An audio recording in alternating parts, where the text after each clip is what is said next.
पाकिस्तान में हालिया बारिशों और भारत की आबी जारहियत की वजह से अंदरूनी सिंध में मुमकिना सैलाब का खतरा है। पाक आर्मी और कानून नाफिज करने वाले इदारों ने हिफाजती इकदाम मुकम्मल कर लिए। पाक फौज के दस्ते जरूरी सामान के साथ तैनात कर दिए गए हैं। पाक फौज के जवान रेस्क्यू और रिलीफ ऑपरेशंस में भरपूर हिस्सा लेंगे। पाकिस्तान रेंजर्स सिंध की जानिब से महकमा आबपाशी की तामीर और मुरम्मत पर मामूर अमले को सिक्योरिटी फराहम की जा रही है और हिफाजती बंद पर रेंजर्स की मोबाइल गश्त को बढ़ा दिया गया है। कच्चे में लोगों को मदद फराहम की जा रही है। पाकिस्तान रेंजर्स सिंध ने सिविल इंतजामिया के साथ मिलकर फ्री मेडिकल कैंप लगा दिया। पाक फौज और पाकिस्तान रेंजर्स सिंध की काविशों को इलाका मकीनों ने सराहा।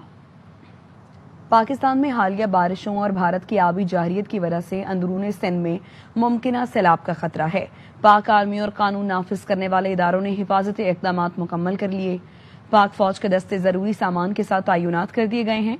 पाक फौज के जवान रेस्क्यू और रिलीफ ऑपरेशंस में भरपूर हिस्सा लेंगे। पाकिस्तान रेंजर्स सिंध की जानिब से महकमा आबपाशी की तामीर और मुरम्मत पर मामूर अमले को सिक्योरिटी फराहम की जा रही है और हिफाजती बंद पर रेंजर्स की मोबाइल गश्त को बढ़ा दिया गया है। कच्चे में लोगों को मदद फराहम की जा रही है। पाकिस्तान रेंजर्स सिंध ने सिविल इंतजामिया के साथ मिलकर फ्री मेडिकल कैंप लगा दिया। पाक फौज और पाकिस्तान रेंजर्स सिंध की काविशों को इलाका मकीनों ने सराहा।